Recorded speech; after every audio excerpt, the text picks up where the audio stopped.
In St. Matthew chapter 3, verses 16 to 17, we see the baptism of Jesus and what took place afterwards. Jesus came up and out of the water, and in this moment, heaven opened.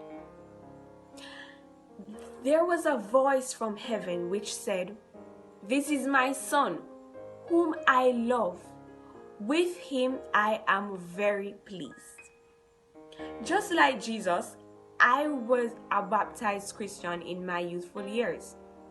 After being baptized, I wasn't really set apart from everyone else. It was more of a situation where, for example, like plates.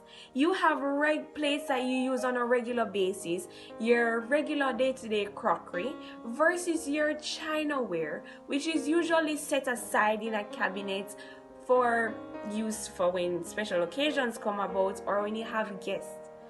So I was not a Christian who was placed in the cabinet or wanted to stay in a cabinet where I'm just sitting up poised as if I'm better than anyone else and I just sit there and get nothing done.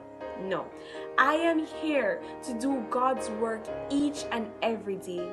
And can I tell you something? I do get dragged into gossips, arguments, rumors, majority of the times.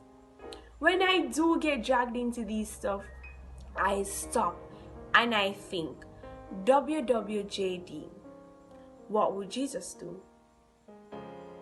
What would Jesus do? Yes, stop and think about it during these situations. What would Jesus do? Jesus stayed very committed to his walk with the Lord, and he showed us many examples.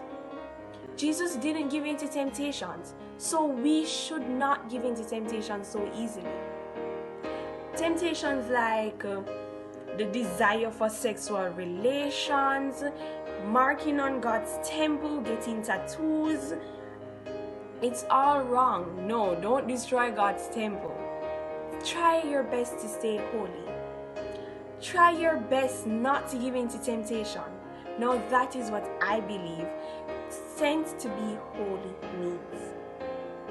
Constantly reminding yourself to stop whenever situations come about and think, WWJD, what would Jesus do?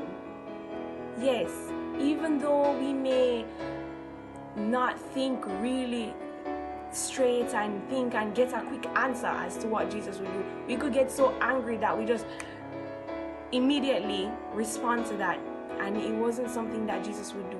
But don't worry, we could get stained, because as you know, plates do get dirty and stained sometimes. But guess what? God is not scornful, and God will forgive us. Go to God, run back to him. He will renew your heart and spirit, giving you a fresh and more righteous one. Run back to him, just as how you would run back to your earthly father if something went wrong. Run back to your heavenly Father.